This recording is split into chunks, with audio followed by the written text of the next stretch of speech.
नमस्कार दोस्तों, मेरे चैनल भक्ति भाव टीवी में आपका स्वागत है। तो दोस्तों, आज के इस वीडियो में मैं आपको बताने वाली हूँ, यदि घर में लगा रखी है तुलसी तो ज़रूर जानिए ये बातें।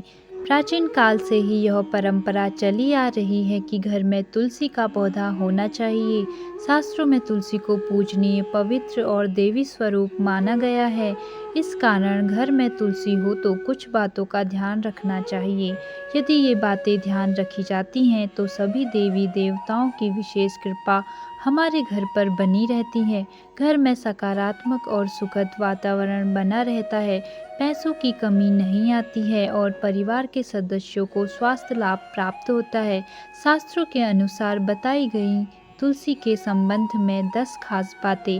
पहली, इन दिनों में नहीं तोड़ना चाहिए तुलसी के पत्ते। शास्त्रों के अनुसार तुलसी के पत्ते कुछ खास दिनों में नहीं तोड़ने चाहिए। ये दिन है एकादशी, रविवार और सूर्य या चंद्र ग्रहण काल। इन दिनों में और रात के समय तुलसी के पत्ते नहीं तोड़ने चाहिए। बिना उपयोग तुलसी के पत्ते कभी नहीं तोड़ने चाहिए। ऐसा करने पर व्यक्ति को दोष लगता है। अनावश्यक रूप से तुलसी के पत्ते तोड़ना तुलसी को नष्ट करने के समान माना गया है। दूसरा, रोज करे तुलसी का पूजन। हर रोज तुलसी पूजन करना चाहिए। साथ ही हर शाम तुलसी के पास दीपक लगाना चाहिए।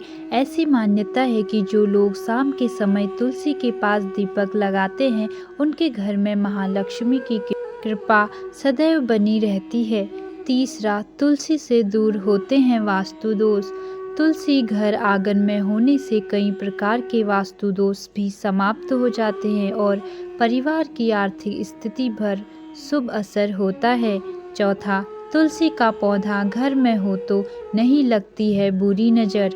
ऐसी मान्यता है कि तुलसी का पौधा होने से घर वालों को बुरी नज़र प्रभावित नहीं कर पाती है। साथ ही सभी प्रकार की नकारात्मक ऊर्जा सक्रिय नहीं हो पाती है। सकारात्मक ऊर्जा को बल मिलता है। पांचवा, तुलसी का सूखा पौधा नहीं रखना चाहिए घर में। यदि घर में लगा हुआ तुलसी का पौधा सूख जाता है तो उसे किसी पवित्र नदी में या तालाब में या कुएं में प्रवाहित कर देना चाहिए। तुलसी का सूखा पौधा घर में रखना अशुभ माना जाता है। छठा, सूखा पौधा हटाने के बाद तुरंत लगा लेना चाहिए तुलसी का दूसरा पौधा। एक पौधा सूख जाने के बाद तुरंत ही दूसरा तुलसी का पौधा लगा लेना चाहिए। सूखा हुआ तुलसी का पौधा घर में होने से बरकत पर बुरा असर पड़ सकता है। इसी वजह से घर में हमेशा पूरी तरह स्वस्थ तुलसी का पौधा ही लगाना चाहिए। सातवां, तुलसी है औषधि भी। तुलसी का धार्मिक महत्व तो है, साथ ही आयुर्वेद में इसे संजीवनी बूटी के समान माना जाता है। तुलसी में कई ऐसे गुण होते हैं जो कई बीमारियों को दूर करने और उनकी रोकथाम करने में सहायक हैं। तुलसी का पौधा घर में रहने से उसकी सुगंध वातावरण को पवित्र बनाती है और हवा में मौजूद बीमारी फैलाने वाले कई सूक्ष्म कीटाणुओं को नष्ट करती है। आठवां, रोज तुलसी की एक पत्ती सेवन करने से मिलते हैं ये फायदे। तुलसी की सुगंध हमें श्वास संबंधी कई रोगों से बचाती है। साथ ही तुलसी की एक पत्ती रोज सेवन करने से हम सामान्य बुखार से बचे रहते हैं।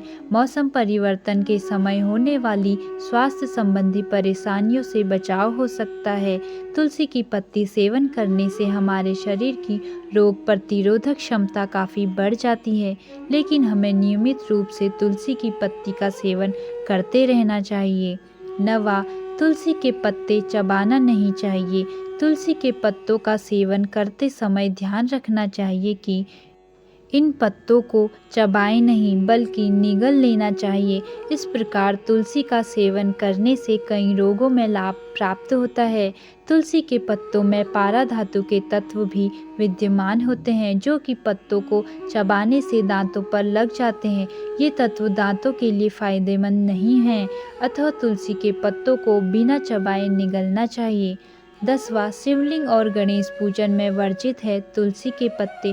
यूँ तो पूजन में तुलसी का विशेष महत्व है, पर शिव पूजन और गणेश पूजन में तुलसी का प्रयोग वर्जित है। इसके लिए पुराणों में 2 कथाएं बताई गई हैं। एक कथा के अनुसार भगवान शिव ने तुलसी के पति दैत्यों के राजा शंखचूर्ण का वध किया था, जिसके फलस्वरूप न तो शिव पूजन में तुलसी का काम में लेते हैं और ना ही शंख से शिवलिंग पर जल चढ़ाते हैं। जबकि एक अन्य कथा के अनुसार एक बार गणेश जी ने तुलसी का विवाह प्रस्ताव यह कहकर अस्वीकार कर दिया कि वो ब्रह्मचारी है, जिससे रुष्ट होकर तुलसी ने उन्हें 2 विवाह का श्राप दे दिया। प्रतिक्रिया स्वरूप गणेश जी ने तुलसी को एक राक्षस से विवाह का श्राप दे दिया। इसीलिए गणेश पूजन में भी तुलसी का प्रयोग वर्जित है। तो दोस्तों, कैसी लगी आपको यह वीडियो कमेंट करके ज़रूर बताएं और ऐसे ही बहुत सारी कहानियों, कथाओं और जानकारियों को सुनने के लिए मेरे चैनल को सब्सक्राइब करें। धन्यवाद।